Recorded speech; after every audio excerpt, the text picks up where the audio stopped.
Merci d'avoir choisi Iwachu Web TV. C'est bien sûr l'émission L'invité de la semaine. Et aujourd'hui, nous allons revenir sur la problématique de la gestion des mémoires blessées, mais aussi sur le travail en général de la Commission Vérité et Réconciliation. Et pour parler de cette problématique et du travail de cette commission, nous avons invité Monseigneur Jean-Louis Nahimana. Bienvenue dans notre émission. Merci pour l'invitation.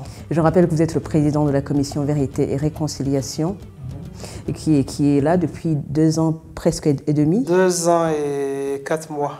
Vous avez organisé récemment une journée de réflexion sur le rôle de la CVR dans la gestion des mémoires blessées. Nous allons revenir sur cette journée de réflexion. Mais avant tout, je voudrais savoir comment appréciez-vous la phase actuelle de la CVR 2 ans et 4 mois après?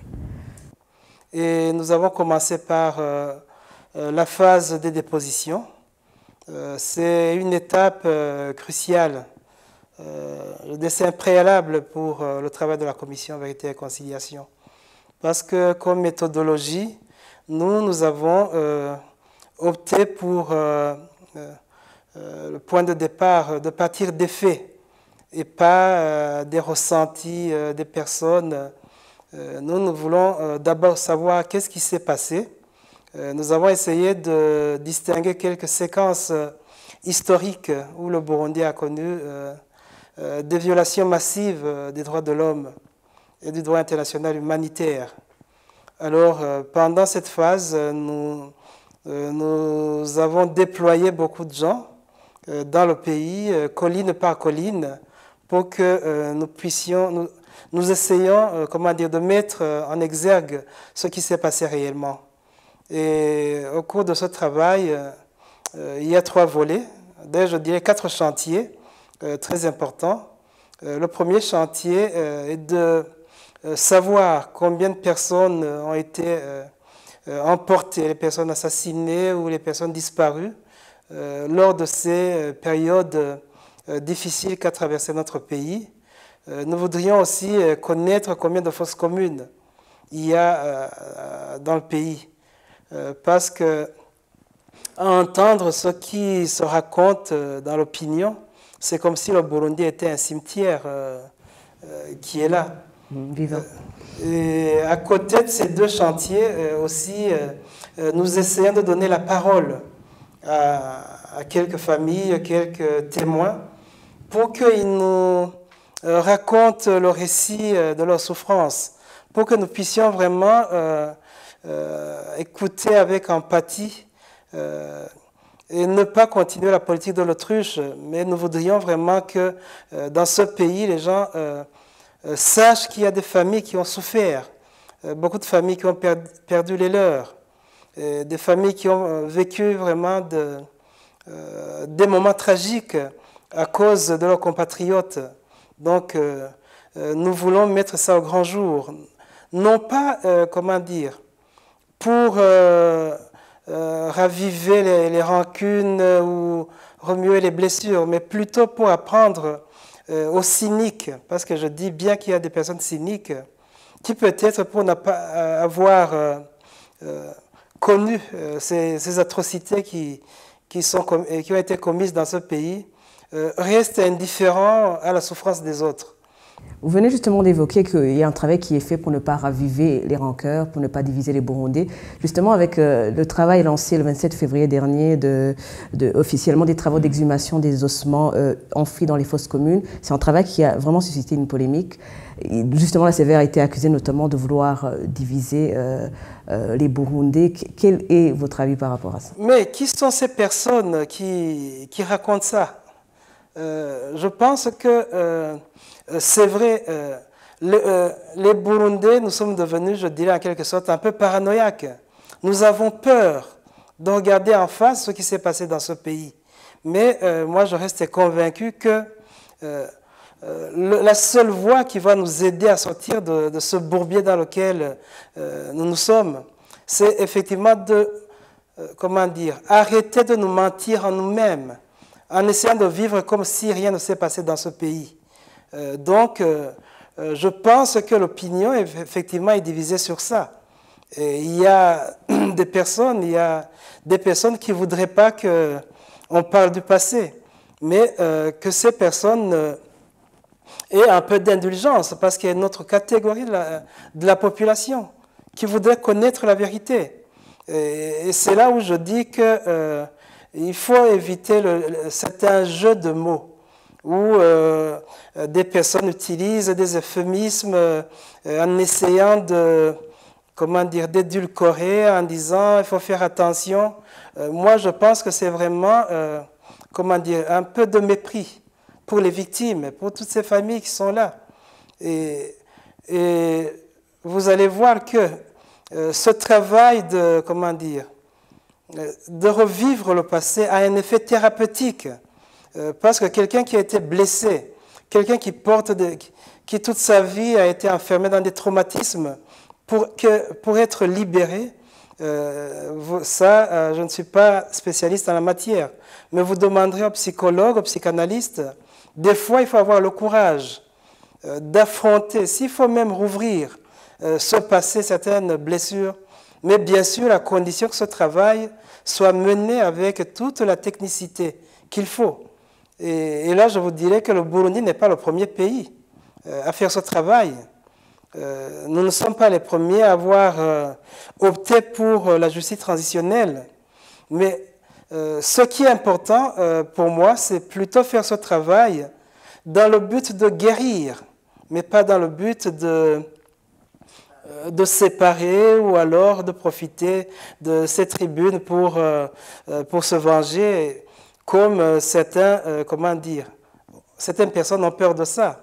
Et vous avez dit à maintes reprises qu'il y a des gens qui essaient d'instrumentaliser la CVR, la CVR est sollicitée de toutes parts. Comment cette commission peut faire pour éviter ce genre de sollicitation? Oui, d'abord, la commission vérité et réconciliation, c'est une commission indépendante. Et indépendante et de par la loi, mais aussi de par sa composition. Donc, la première chose à faire, c'est de protéger cette indépendance. Et le meilleur moyen et la meilleure voie, comme je l'ai dit, c'est vraiment de bien soigner le cadre de travail. Et ici, comme je l'ai dit, nous avons privilégié justement de travailler dans un cadre beaucoup plus scientifique et technique. C'est pour cela que, par exemple, la journée de réflexion que nous venons d'organiser, on l'a organisée en collaboration avec un grand centre de recherche de droit suisse, le dialogue humanitaire. Et nous avons fait venir des techniciens, des spécialistes de la question, pour qu'ensemble nous puissions chercher les voies et moyens qui peuvent nous aider vraiment à nous élever au-dessus de la mêlée, au-dessus des émotions ou autre chose qui peuvent accompagner le travail de la commission Vérité et Réconciliation. Et justement, pour revenir sur cette journée de réflexion sur le rôle de la CVR dans la gestion des mémoires blessées, vous avez eu le temps de vous exprimer là-dessus et vous avez rappelé justement que les Burundais ont du mal à s'exprimer sur leur passé. À votre avis, pourquoi? Alors que c'est un sujet qui devrait susciter de la passion. Quelque peu de temps que nous sommes sur le terrain, moi je suis plutôt surpris de voir que la population au niveau de la base vraiment voudrait justement, s'exprimer sur ce qui s'est passé dans ce pays. C'est plutôt peut-être, un travail un peu délicat. Nous avons lancé, lancé le travail dans la province d'Ngozi et nous avons décidé de faire une petite pause pour évaluer et voir réellement comment les gens répondent. Sinon, je vous dis que les gens ont répondu massivement. Nous avions prévu de récolter entre 1500 et 2000 témoignages. Mais voilà que nous sommes à 4000. Et les gens, continuent à venir. Tout le monde voudrait venir, faire sa déposition.